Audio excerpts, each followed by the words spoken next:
में कि वो पहाड़ के तालाब में भी जा रहे हैं, उसके भी प्रतिबंध को तोड़ रहे हैं, जगह जगह लोगों को जगा रहे हैं, लेकिन इसके साथ साथ ट्रेड यूनियन भी बना रहे हैं, मजदूरों की यूनियन भी बना रहे हैं, रैली भी निकाल रहे हैं, आर्थिक सवाल पर भी संघर्ष कर रहे हैं। और उनसे पहले पैदा हुए थे ज्योतिबा फुले। कितने कम लोग थे, मतलब सावित्री भी स्कूल चला रही है और वो फातिमा शेख भी चला रही है, कितने कम कार्यकर्ता थे, लेकिन इसके बाद भी उनके जो सबसे भरोसेमंद कार्यकर्ता थे नारायण मेघाजी लोखंडे नाम था उनका। उस जमाने में जब उनके पास कार्यकर्ता नहीं थे, उन्होंने उनसे कहा था तुम पुणे से बंबई जाओ और बंबई में जो कारखानों में काम करने वाले मजदूर हैं उनको संगठित करो, क्योंकि इस देश में से ये जो जाति और सामाजिक शोषण है वो तब तक खत्म नहीं होगा जब तक कि आर्थिक शोषण खत्म नहीं होगा। तो ये फुले और अंबेडकर साहब को नहीं जानते, ये जो आप कहते हैं ना अब,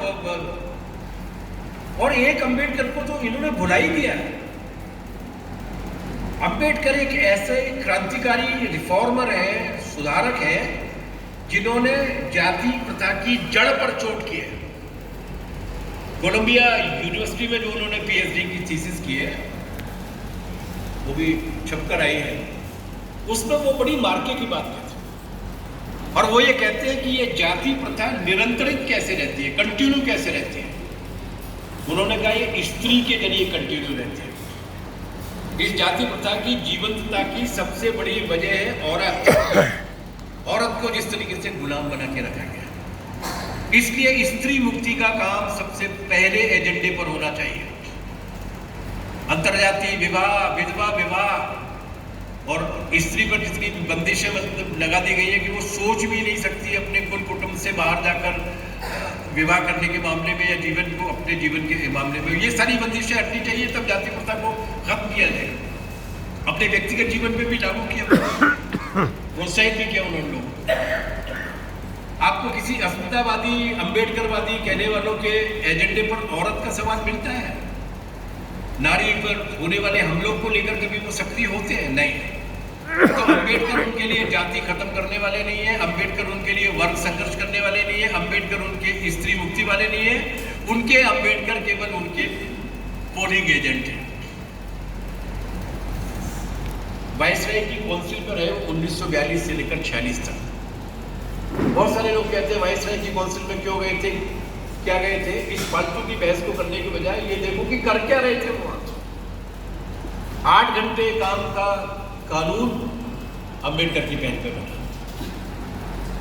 महिलाओं के लिए प्रसूति का कानून जो आज भी देश के तमाम सारे क्षेत्रों में लागू नहीं हो पाया, बाबा साहब की पहल पे बना। आजादी के पहले कम से कम 27 ऐसे श्रम कानून बने, क्योंकि वो लेबर मंत्री थे, लेबर मेंबर थे, जो कानून बाद में आजाद भारत में श्रम कानूनों की आधारशिला बने, फंडामेंटल्स बने।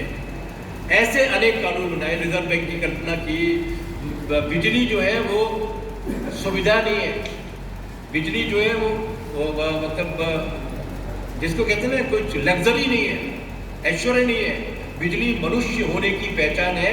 इसलिए बिजली का जो कानून लेकर आए थे, उस कानून में बाबा साहब ने ये बोलते हुए ये कहा था कि कोई भी बिजली कंपनी 3% से ज़्यादा मुनाफा नहीं कमाएगी, क्योंकि 3% उसकी आमद रफ्त के लिए जरूरी होता है। किसी अम्बेडकरवादी को सुना आपने?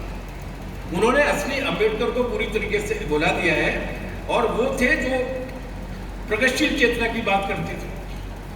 अम्बेडकर इस देश की जमीन पर पैदा हुए वो व्यक्ति हैं जिन्होंने जाति के मामले में सबसे ज्यादा सुव्यवस्थित तरीके से वैज्ञानिक अध्ययन किया, विश्लेषण किया,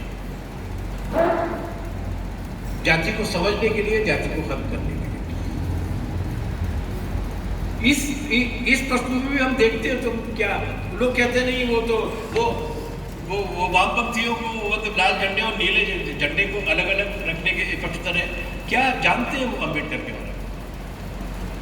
उनकी आखिरी किताब थी जिसका नाम था बुद्ध आणि अम्बेडकर, बुद्ध और अम्बेडकर। वो बुद्ध आणि मार्क्स, बुद्ध और मार्क्स, जिसे वो पूरा नहीं कर पाए, लेकिन जितना लिखा उन्होंने उस किताब में, वो मार्क्सवाद के साथ अपनी असहमति व्यक्त करते हैं 2 मामलों में। एक, क्रांति होगी तो हिंसा बहुत होगी, क्रांति में हिंसा नहीं होनी चाहिए। वो फेबियन बात को मानते थे कि समझा समझा के ले आएंगे।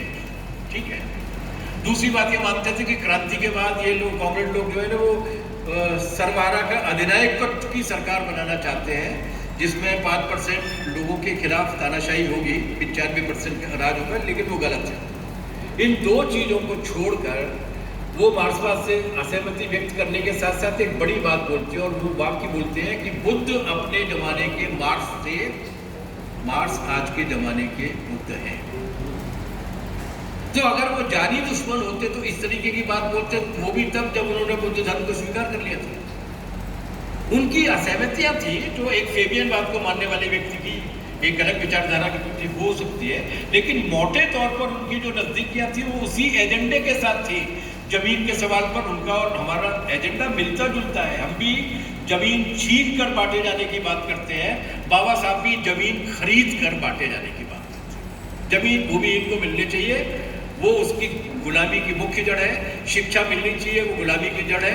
इन सारी चीज़ों की बात करते हैं। रास्ता अलग है लेकिन बात वही है, और यही वजह है कि हम ये मानते हैं कि आज जब अम्बेडकर साहब के साथ, भारत के संविधान के साथ सारे लोगों ने धोखा किया है, तो उनके मिशन को कोई ले जा रहा है तो वो केवल वामपंथ की ताकतें हैं, चाहे वो किसान मोर्चे पर हो, चाहे महिला मोर्चे पर हो, चाहे ट्रिब्यूनल मोर्चे में हो, चाहे राजनीतिक मोर्चे में। हमने ईमानदारी के साथ उनके उस अधूरे काम को नई परिस्थितियों में ठीक तरीके से लागू करने का काम किया है।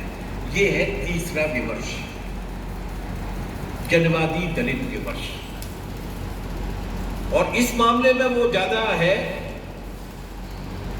10-15 मिनट ले लूँ मैं आपके, क्योंकि जिस माल को मैं बेचने के लिए आया हूँ वो तो अब शुरू हुआ है।